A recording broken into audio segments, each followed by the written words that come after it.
আসসালামু আলাইকুম এভরিওয়ান, আমার চ্যানেলের নতুন ভিডিওতে সকলকে স্বাগত জানাচ্ছি। আজ আমি আপনাদের সাথে শেয়ার করছি কুরবানির ঈদের দিন 10 কেজি যে মাংস রান্না করেছি সেই ভিডিওটি। কুরবানির দিনের এই মাংস রান্নাতে গরুর সকল অংশ থেকে কিছু কিছু মাংস সংগ্রহ করে এই রান্নাটা করা হয়।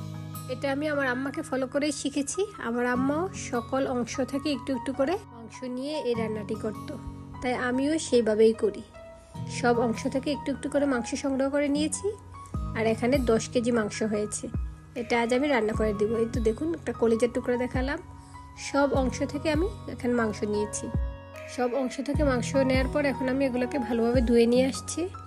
ধুয়ে পানি ঝরানোর পর এখন আমি মশলা মাখানোর জন্য একটা বড় বোলে নিয়ে নিয়েছি। আর এই মাংসটাও আমি নিজ হাতেই রান্না করছি। এখানে আমি 1 কাপ পরিমাণ আদা পেস্ট দিয়েছি, 1.25 কাপ দিয়েছি রসুন পেস্ট। আর আল্লাহর রহমতে মনে হয় এই ঈদের দিনের মাংসটা অনেক বেশি টেস্টি হয়। এখন দিয়ে নিচ্ছি লবণ। এখানে আমি স্বাদ অনুযায়ী লবণ দিয়ে নিচ্ছি। আর এখানে আমি যে চামচটা ইউজ করছি সেটা দিয়ে 1.5 চামচ লবণ দিয়েছি। আর এমনিতেই 1/4 কাপ পরিমাণ হবে যেই লবণটা দিয়েছি। এখন আমি 1/2 কাপ পরিমাণ দিয়েছি হলুদ গুঁড়া। এখন দিয়ে নিচ্ছি মরিচের গুঁড়া। অবশ্যই একটু ঝাল ঝাল হলে মাংসটা খেতে ভালো লাগে, তাই আমি ঝালের পরিমাণটা বাড়িয়ে দেওয়ার জন্য এখানে মরিচের পরিমাণটাও বাড়িয়ে দিয়েছি। এখানে 1/2 কাপের চেয়েও বেশি মরিচ দিয়েছি। এখন দিয়ে নিচ্ছি 1/2 কাপ ধনিয়া গুঁড়া। আর আজকের এই রান্নাটাই আমি গুঁড়ো মশলা দিয়ে করছি, বাটা মশলা দেইনি। এখন দিয়ে নিচ্ছি জিরা গুঁড়া। এখানে আমি 1/2 কাপ পরিমাণ জিরা গুঁড়া দিয়েছি। এই 10 কেজি মাংসের জন্য আমি এখানে 1/2 কাপ জিরা গুঁড়া ইউজ করেছি। জিরা গুঁড়া দেওয়া শেষে এখন দিয়ে দিব আমি আমার নিজ হাতে রেডি করা শাহি গরম মশলা গুঁড়া। এই ভিডিওটা অবশ্য আপনাদের সাথে শেয়ার করেছি। আর যারা এখনো স্পেশাল গরম মশলার এই রেসিপিটি দেখেননি, আপনারা দেখে নিতে পারেন। এই স্পেশাল গরম মশলাটা দিয়ে নিলে খেতে বেশি ভালো লাগে, অনেক সুন্দর একটা স্মেল আসে। আপনারাও কিন্তু দেখে নিতে পারেন। এখন অ্যাড করে দিচ্ছি 1 cup tomato puree. Tomato paste করে দিয়ে দিলেই হবে। এখন দিয়েছি পেঁয়াজ কুচি। আমি কোনো পেঁয়াজ বাটা ইউজ করিনি, পেঁয়াজ কুচি দিয়েছি। এখানে 1 কেজি পরিমাণ পেঁয়াজ কুচি দিয়েছি। পরবর্তীতে বাকি পেঁয়াজটা আমি তেলে দিয়ে নিব। আর এখানে দিয়ে দিচ্ছি সরিষার তেল। মাংসটা আমি সরিষার তেলে রান্না করছি। এখানে 1/2 কেজি পরিমাণ সরিষার তেল দিয়ে দিয়েছি। সবগুলো উপকরণ দেওয়া শেষে এখন আমি হাত দিয়ে ভালোভাবে মেখে নিচ্ছি। যেহেতু মাংসের পরিমাণ বেশি, তাই উপর নিচ করে ভালোভাবে মেখে নিতে হচ্ছে। এটা আপনারা ভিডিওতে দেখেন, আমি ভালোভাবেই মেখে নিচ্ছি। আর এই মাখানোটা হাতে করে নিলেই ভালো হয়, তাহলে সবগুলো মাংসের সাথে মশলাটা পারফেক্টভাবে মিশে। তাই আমি সব সময় এভাবে ভালোভাবে হাত দিয়ে মেখে নিই। যদিও পরবর্তীতে হাতটা কিছুটা জ্বলে, তারপরেও আমি হাতেই মেখে নিই। আর মাংস রান্নায় মশলার পরিমাণটা পারফেক্ট হলে মাংস খেতে ভালো লাগে।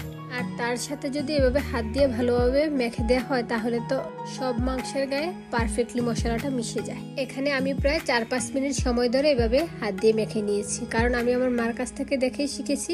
ওনাকেও দেখেছি এভাবে মাংস মেখে ম্যারিনেট করে রেখে দিতে, কিন্তু আমি ম্যারিনেট করে রেখে দেওয়ার সময় পাচ্ছি না। সাথে সাথে চুলায় বসিয়ে দিচ্ছি। চুলায় একটি প্যান বসিয়ে এতে আমি আরও 1/2 কেজি পরিমাণ তেল দিয়ে দিয়েছি। আর আজকের রান্নাটা আমি পুরোপুরি সরিষার তেল দিয়ে করছি।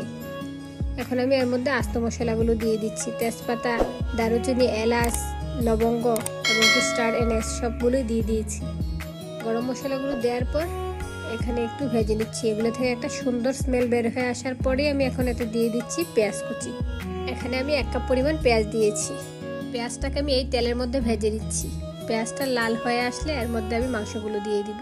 পরবর্তীতে আমি আর এই মাংসটাকে আর তেলে কোনো বাগার দিব না, তাই আমি শুরুতেই তেলের মধ্যে এভাবে মশলা ভেজে ম্যারিনেট করা মাংসটা দিয়ে নিই।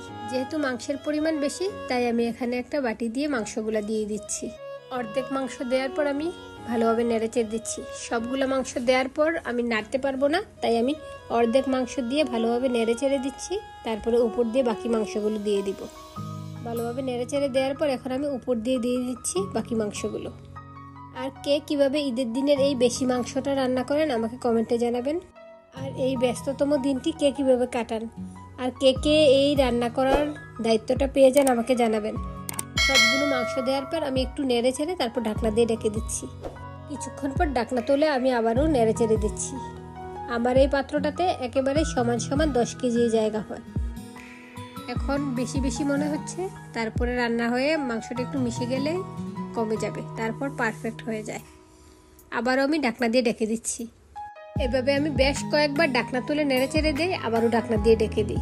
মাংসের পরিমাণ বেশি, তাই একটু পরপরই আমি নেড়ে চেড়ে দিচ্ছি। আমি মাংসের এই পাত্রটাকে এপাশ ওপাশ করে ঘুরিয়ে তারপরে রান্না করে নিচ্ছি। নড়াচড়ার সুবিধার্থে এটাকে আমি ঘুরিয়ে দিয়েছি।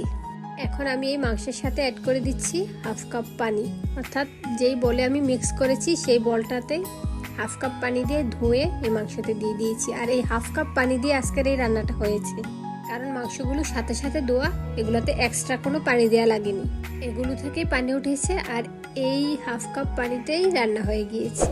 অফ ক্যামেরায় আমি বেশ কয়েকবার ঢাকনা তুলে নেড়ে চেড়ে দিয়েছি। আর দেখুন মাংসটা অনেকটাই কমে গিয়েছে, মিশে এসেছে। আর মাশাল্লাহ মাংসের কালারটাও সুন্দর এসেছে। যদিও এখনো কমপ্লিট হয়নি রান্না, তারপরও এর মধ্যেই অনেক সুন্দর দেখাচ্ছে। যদিও এই বেশি মাংস রান্না করতে গেলে একটু টেনশনে থাকতে হয়, একটু পরপর নেড়ে দিতে হয়।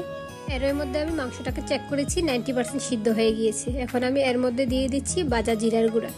এখানে আমি 1 টেবিল চামচ পরিমাণ ভাজা জিরার গুঁড়া দিয়েছি, দিয়ে ভালোভাবে নেড়ে চেড়ে জাল করে নিচ্ছি।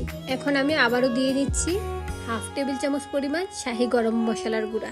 মাংস রান্নার শেষ পর্যায়ে আমি ভাজা জিরার গুঁড়া ও গরম মশলাটা আরেকটু দিয়ে নিই, এতে করে খেতে বেশি ভালো লাগে আর এই মাংস থেকে একটা সুন্দর স্মেল বের হয়। এর মধ্যে আমার রান্নাটা কমপ্লিট হয়ে গেল। আর ওইদিকে অনেকেই খাওয়ার জন্য রেডি, তাই একে একে সকলকেই দিয়ে দিচ্ছি। যদিও ভিডিও করতে ভুলে গিয়েছি, শেষ পর্যায়ে একটা প্লেট থেকে একটু ভিডিও করে আপনাদেরকে দেখিয়ে দিলাম।